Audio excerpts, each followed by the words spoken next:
তোমাৰ মহিমা অসীম অপাৰ বিশ্বৰ পালক তুমি, অতি কাৰুণিক পৰম দয়ালু ধৰ্ম বিচাৰৰ স্বামী।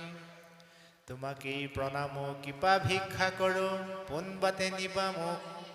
যি পোন বাটত চলিছে সদায় তজু কৃপা পাত্ৰ লোক। নহয়নে? কুপথ পথিত যি পথে চলে সি পথে নিনিবা মোক। নাইবা চলিছে যি পথত প্ৰভু পথভ্ৰষ্ট যত লোক।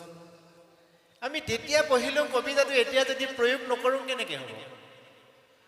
নহয়নে? আমি ইয়াত প্ৰয়োগ কৰিব লাগিব। ঘৰখনত ধুনীয়া খাদ্য ভৰি আছে পাকঘৰত, আপুনি ৰান্ধক আকৌ, নিজেও খাওক আনকো খুৱাওক, তেতিয়াহে ভিতৰত থকা সুস্বাদু আহাৰৰ মূল্য পাব। যদি সুস্বাদু আহাৰ থাকি আপুনি ৰন্ধা নাই, আপোনাতকৈ বাৰু কোনোবা অকৰা মানুহ আছেনে? গতিকে আমি জীৱশ্ৰেষ্ঠ মানুহ হিচাপে ঈশ্বৰক এটাই প্ৰাৰ্থনা কৰিব লাগে, প্ৰভু বিশ্ব ব্ৰহ্মাণ্ডত অগণন মানুহে সফলতাৰ শিখৰত আৰোহণ কৰিছে আৰু অগণন মানুহে জীৱনত অন্ধকাৰ গহ্বৰত কক বকাই আছে। গতিকে সেই অন্ধকাৰ কক বকাই থকা গতলৈ তুমি মোক নিনি সফলতাৰ যিসকলে উপনীত হৈছে মোক তুমি তালৈ লৈ যোৱা।